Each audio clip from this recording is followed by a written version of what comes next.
So I'd like to talk about yarrow for a few minutes. I think everybody knows the yarrow plant.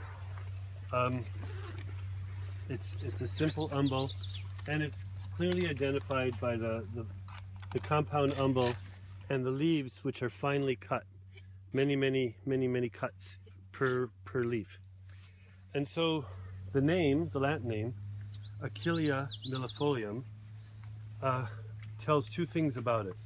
Achillea is from Achilles, who in the famous Greek paintings is shown wrapping wounds with this flower. It's easily to identify from the painting that Achilles, who was trained by a centaur, I can't remember which centaur.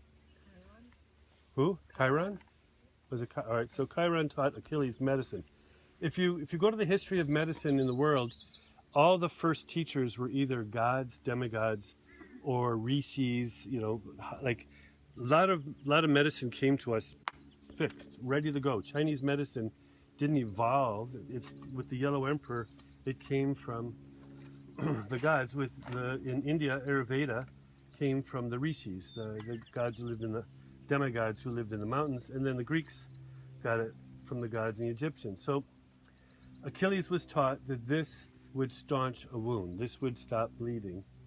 And the other part of the name, millefolium, has to do with the milli means 1,000, folia, 1,000 leaf. So rather than just think of this as a styptic, this plant works with blood. This is a blood plant. It pushes blood across boundaries. So just start with that point. It pushes blood across a boundary. If the blood is coming out of my skin and I put Achillea on it, it pushes it back in and it closes the wound. If a woman cannot menstruate, it's past her time, you give her Achillea and it'll push the blood out. So it pushes it through the boundary. Achillea moves blood. If you are sick and you need to raise your temperature, because at a higher temperature the virus can't survive. It's an ecological thing. One of the laws of ecology is the ecosystem must support its members entirely, or the member will die or leave the ecosystem, or possibly evolve, depending on how quickly it can evolve. So the ecosystem must support the life that's in it. A virus coming into your ecosystem likes it because your body temperature is moisture and blood, all the foods it needs to multiply itself. But through evolution, our body recognizes the properties of a virus and it says viruses can't live at a temperature above this point.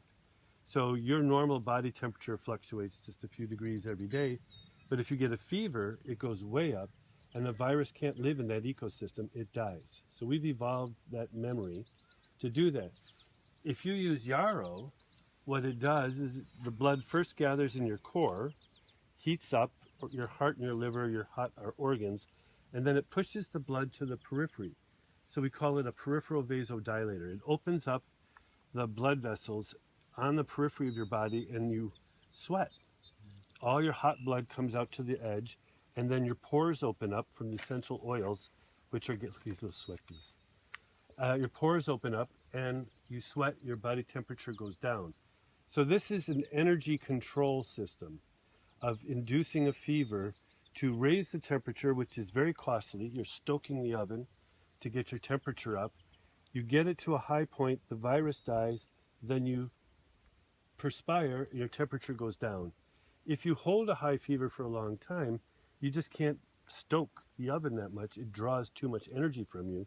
And the virus actually can, unless you can keep your temperature very, very high, many viruses will die, but certain bacteria won't. And so like tuberculosis, you can have this raging fever and it just uses up all your energy. So being able to control temperature with Achillea is a very important thing. But look at how I just described it. Every time you use it, it moves blood, and it moves it from one place to another. It moves it into the skin, into the body, out of the body, or from the center to the periphery. That's Achillea.